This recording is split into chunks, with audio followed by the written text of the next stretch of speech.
इतिहास केवल युद्धों और राजाओं की कहानियों का संग्रह नहीं, बल्कि उन पात्रों का जीवंत दस्तावेज है जिन्होंने अपने प्रेम, संघर्ष और बलिदान से उसे अमर बना दिया। ऐसी ही एक गाथा है वैशाली की, नगर वधू देवी आम्रपाली की, जिनका सौंदर्य, बुद्धि और नियति उन्हें इतिहास के सबसे चर्चित पात्रों में स्थान देती है। क्या होता है जब सौंदर्य पर राजनीति भारी पड़ती है, जब प्रेम और सत्ता की रसाकशी में एक स्त्री का जीवन मोहरा बन जाता है। मगध नरेश बिंबिसार, वैशाली के लिच्छवियों और नगर वधू आम्रपाली के बीच की यह कहानी एक ऐसा अध्याय है जिसने पूरे आर्यावर्त को हिलाकर रख दिया था। आज हम आपको ले चलेंगे समय के उस दौर में जब वैशाली और मगध के बीच का यह संघर्ष केवल एक राज्य की सत्ता का नहीं, बल्कि एक स्त्री के सम्मान और प्रेम का भी था। आइए इस ऐतिहासिक कथा को विस्तार से जानते हैं। आम्रपाली बौद्ध काल में वैशाली की प्रसिद्ध राजनर्तकी थी, जिसे अद्वितीय सौंदर्य के लिए जाना जाता था। वह अजातशत्रु सहित कई राजाओं और सामंतों की प्रिय थी। बिंबिसार और उनके वंशजों से भी उनका संबंध बताया जाता है। बाद में आम्रपाली ने बुद्ध से प्रभावित होकर संन्यास ग्रहण कर लिया और बौद्ध संघ में सम्मिलित हो गई। उसकी कहानी पर कई काव्य, नाटक और उपन्यास लिखे गए। आम्रपाली बुद्ध से प्रभावित होकर उनकी शिष्या बनी और बौद्ध संघ की बड़ी उपकारक रही। राजनर्तकी का पद उस समय सम्मानजनक था और उच्च वर्ग के लोग भी उसकी कृपा पाने को इच्छुक रहते थे। भगवान बुद्ध ने उसे आर्या अम्बा कहकर सम्मान दिया और उसका आतिथ्य स्वीकार किया। आम्रपाली की गहरी भक्ति से प्रभावित होकर बुद्ध ने महिलाओं को संघ में प्रवेश की अनुमति दी, जिससे बौद्ध धर्म में भिक्षुणी परंपरा का प्रारंभ हुआ। आम्रपाली का जन्म 600 से 500 ईसा पूर्व वैशाली के एक शाही उद्यान में आम के पेड़ के नीचे हुआ, जिससे उसका नाम पड़ा।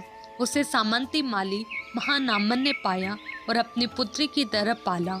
बड़ी होकर वह अद्वितीय सौंदर्य की धनी बनी, जिसके चर्चे पूरे गांव में थे। उसकी मित्रता पुष्पक कुमार से थी और दोनों ने विवाह का निर्णय लिया था, जिसे महानामन की स्वीकृति भी प्राप्त थी। 20 वर्ष की होते ही आम्रपाली अपने पूर्ण यौवन पर थी। उसकी अप्रतिम सुंदरता की चर्चा अंबारा और आसपास के गांवों में फैल चुकी थी। युवा और वृद्ध सभी उसे पाने की इच्छा रखते थे। उसके घर के बाहर लोगों की भीड़ लगी रहती थी। केवल उसकी एक झलक पाने के लिए पुरुष उत्सुक रहते थे। यौवन की पूर्णता को प्राप्त आम्रपाली असाधारण सुंदरता की प्रतीक बन चुकी थी। उसके रूप पर मोहित होकर गांव के पुरुषों में उसे पाने की होड़ मच गई। महानामन पर उसके विवाह का दबाव बढ़ने लगा और आम्रपाली को लेकर गांव में आक्रोश और प्रतिस्पर्धा तीव्र होती गई। प्राचीन वैशाली में जनपद कल्याणी को देवी सम्मान गरिमा प्राप्त थी। यह पद समाज की सर्वश्रेष्ठ रूपवती और कला संपन्न युवती को दिया जाता था, जो जीवन भर अविवाहित रहकर केवल राजा, सामंतों और धनिकों के लिए समर्पित होती थी। आम लोगों की उसकी पहुंच से दूर थी और यह प्रथा युवा लिच्छवियों में कलह रोकने के लिए लागू थी। फाल्गुन मेले में आम्रपाली अपनी सहेलियों और पुष्पक कुमार के साथ वैशाली गई, जहां जनपद कल्याणी के चयन के लिए नृत्य प्रतियोगिता हो रही थी। आम्रपाली ने मात्र नृत्य के आनंद के लिए भाग लिया, परंतु उसके अप्रतिम सौंदर्य, मोहक चाल और अभिभूत कर देने वाले रूप ने सभी को मंत्रमुग्ध कर दिया। अंततः परिणाम घोषित हुआ और अनजाने में ही वह जनपद कल्याणी के रूप में चयनित हो गई। आम्रपाली ऐतिहासिक व्यक्तित्व थी, जिसे राजगणिका और राजनर्तकी का पद प्राप्त था, लेकिन वह किसी लिच्छवी को स्वयं को स्पर्श नहीं करने देती थी। राजा मनुदेव ने उसे पाने के कई प्रयास किए, पर असफल रहा। अंततः उसने कपट रचा और पुष्पक कुमार को बंदी बना लिया। मनुदेव ने आम्रपाली को धमकी दी कि यदि वह समर्पण नहीं करेगी तो पुष्पक कुमार को मृत्युदंड देगा। आम्रपाली दुविधा में पड़ गई। अगर वह इनकार करती तो पुष्पक कुमार की मृत्यु निश्चित थी, और यदि सभा में शिकायत करती तो उनके संबंध उजागर होने से पुष्पक कुमार को लिच्छवियों के क्रोध का शिकार होना पड़ता। गण सभा भी मनुदेव के विरुद्ध निर्णय नहीं देती, क्योंकि आम्रपाली सभी के प्रणय निवेदन ठुकराती आ रही थी। अंततः अपने प्रेमी को बचाने के लिए आम्रपाली ने स्वयं को समर्पित करने का निर्णय लिया और मनुदेव को अपने महल बुलाया। प्रसन्न होकर मनुदेव ने पुष्पक कुमार को मुक्त कर दिया और आम्रपाली से मिलने के लिए उसके महल पहुंचा। आम्रपाली ने सभा में नृत्य प्रस्तुत करने के बाद अपने कक्ष में विश्राम किया। राजा मनुदेव को संदेश मिला कि देवी उनका इंतजार कर रही है। मोमबत्तियों की हल्की रोशनी में आम्रपाली प्रस्तुत हुई। मनुदेव ने उसे समीप खींचा। पशुओं में आम्रपाली असहज थी। धीरे धीरे परिस्थितियों के आगे उसने समर्पण कर दिया और दोनों प्रेम में रम गए। यह आम्रपाली की पहली प्रणय रात्रि थी, जहां मनुदेव ने उसे अपने स्नेह से बांध लिया। राजा मनुदेव स्वयं को सौभाग्यशाली मान रहा था, क्योंकि जो सौंदर्य अब तक किसी के लिए दुर्लभ था वह उसे प्राप्त हुआ। लेकिन उसका यह आनंद क्षणिक साबित हुआ, क्योंकि वह केवल एक बार ही आम्रपाली का सानिध्य पा सका। इसी बीच राजा बिंबिसार के वैशाली आगमन का न्योता आ गया और वैशाली का गणतंत्र उन्हें प्रसन्न करने की तैयारियों में जुट गया। मगध साम्राज्य उस काल में सबसे शक्तिशाली और विस्तृत जनपद था, जिसका विस्तार सम्राट बिंबिसार ने युद्धों और विवाह संबंधों से किया था।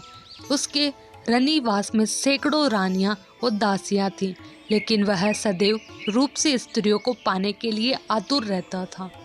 बिंबिसार का प्रमुख पुत्र अजातशत्रु था, जिसे वह अपना उत्तराधिकारी घोषित कर चुका था। उसकी एक रानी लिच्छवी राजकुमारी चेलना थी, जिससे वैशाली और मगध के बीच मित्रता बनी हुई थी। वैशाली के लिच्छवियों को पता था कि वे मगध से युद्ध नहीं जीत सकते, इसलिए संबंध मजबूत बनाए रखने हेतु बिंबिसार को फाल्गुन उत्सव में आमंत्रित किया गया। आम्रपाली के जनपद कल्याणी बनने के बाद वैशाली की प्रसिद्धि दिन ब दिन बढ़ती गई। उसके सौंदर्य और नृत्य की चर्चा दूर दूर तक फैल चुकी थी। सामंत, सेठ, अमात्य और राजा तक उसे देखने और उसके भवन में सूरापान करने आते, लेकिन आम्रपाली किसी को भी विशेष ध्यान नहीं देती थी। वह केवल नृत्य प्रस्तुत कर 50 कौशार्पण लेती थी। कई राजा अपनी संपत्ति तक समर्पित करने को तैयार थे, परंतु आम्रपाली ने केवल राजा मनुदेव को अपने प्रेमी पुष्पक कुमार के प्राण बचाने के लिए एक बार समर्पण किया था। वह मन से इस जनपद कल्याणी के पद से घृणा करती थी और वैशाली व लिच्छवी पुरुषों के विनाश की कामना करती थी, ताकि उसके साथ हुए अन्याय का प्रतिशोध पूरा हो सके। मगध के एक अमात्य ने वैशाली में आम्रपाली का नृत्य देखा और उसके अनुपम सौंदर्य से प्रभावित होकर नरेश बिंबिसार को बताया कि ऐसी स्त्री केवल मगध की शोभा बननी चाहिए। अमात्य ने आम्रपाली के अप्रितम सौंदर्य और उसकी दुर्लभता का वर्णन किया, जिससे बिंबिसार की वासना जाग उठी। उन्होंने अपने विश्वास पात्र वर्षकार को आम्रपाली की पूरी जानकारी एकत्र करने का आदेश दिया। वर्षकार ने अगले ही दिन आम्रपाली के जन्म से लेकर उसके नगर वधू बनने तक की पूरी कथा बताई। बिंबिसार ने वैशाली के फाल्गुन उत्सव में आम्रपाली से मिलने की योजना बनाई, लेकिन ये जानते हुए कि लिच्छवी गण इतनी आसानी से अपने नगर वधू को नहीं सौंपेंगे, वर्षकार ने उन्हें भयभीत करने का सुझाव दिया। बिंबिसार ने तुरंत वैशाली की जल आपूर्ति नहर को भंग करने का आदेश दिया, जिससे जनपद में संकट उत्पन्न हो गया। युद्ध की आशंका को देखते हुए लिच्छवी गण ने बिंबिसार से वार्ता करने का निर्णय लिया, जिससे आम्रपाली और मगध नरेश की भेंट का मार्ग प्रशस्त हुआ। मगध नरेश बिंबिसार फाल्गुन उत्सव में अपनी रानी चेलना और अमात्य वर्षकार के साथ वैशाली पहुंचे। लिच्छवी गण ने उनका भव्य स्वागत किया, भोजन, नृत्य और सुंदर कन्याओं की प्रस्तुति की, लेकिन उन्होंने जानबूझकर देवी आम्रपाली का जिक्र नहीं किया, क्योंकि वे जानते थे कि बिंबिसार अवश्य ही उसे भोगना चाहेंगे। सभा में जब लिच्छवियों ने नहर की समस्या उठाई तो बिंबिसार ने इसे अनसुना कर दिया और सभा छोड़ दी। वर्षकार ने संकेत दिया कि नरेश को प्रसन्न किए बिना समस्या हल नहीं होगी।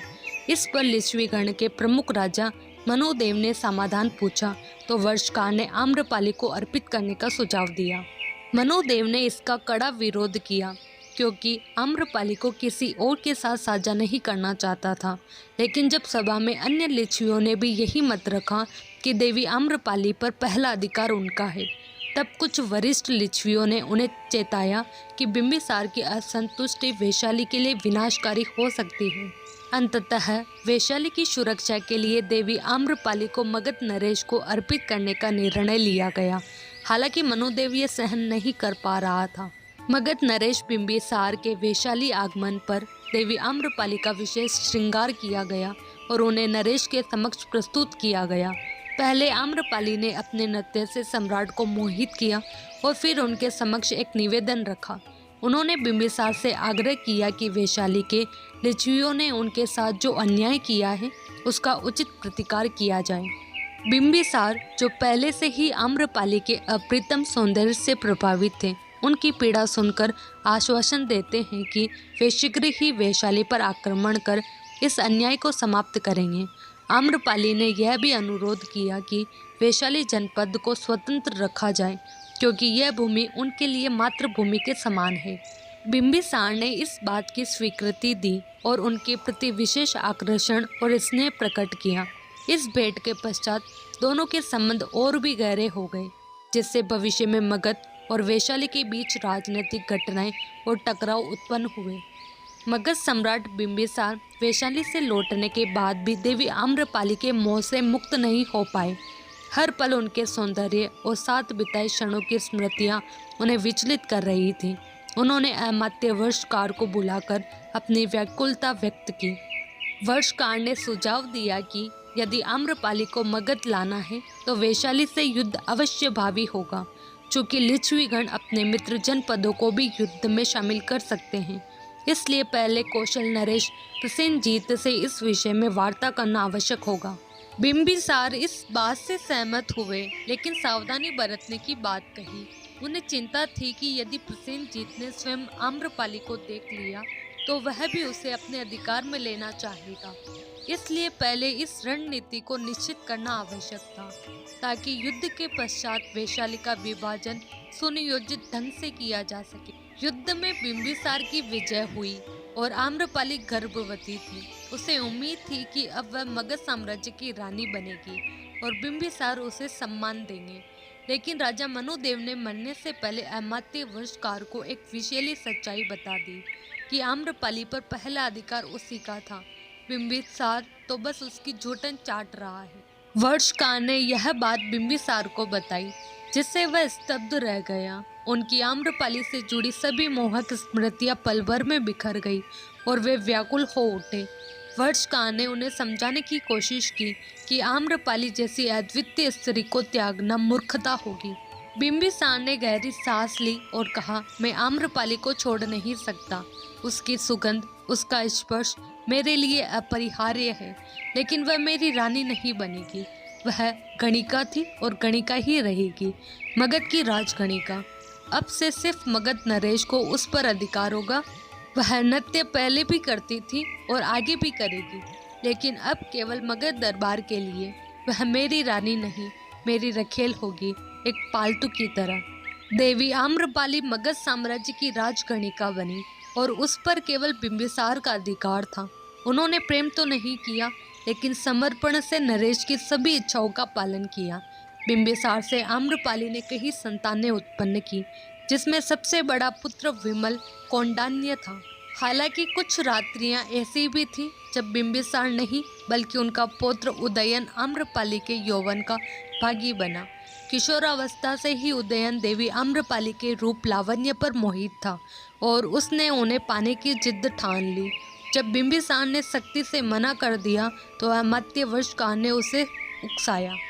वर्षकार जानता था कि बिंबिसार अपने पुत्र से अत्यधिक प्रेम करते हैं, इसलिए उसने उदयन को हट करने और उपवास रखने की सलाह दी। आखिरकार बिंबिसार को झुकना पड़ा और उदयन को उसके 18वें जन्म दिवस पर आम्रपाली के साथ प्रणय रात्रि उपहार में मिली। उस समय आम्रपाली 28 वर्ष की थी और इस तरह उसने मगध नरेश के अलावा पहली बार किसी अन्य पुरुष का संसर्ग किया। तो ये थी आम्रपाली की कहानी, एक ऐसी नर्तक की जिसकी सुंदरता और बुद्धिमत्ता ने इतिहास में अपनी जगह बनाई। उसका जीवन प्रेम, त्याग और राजनीति का अनूठा संगम था। इतिहास हमें सिर्फ घटनाएं ही नहीं सिखाता बल्कि उनसे जुड़े सबक भी देता है।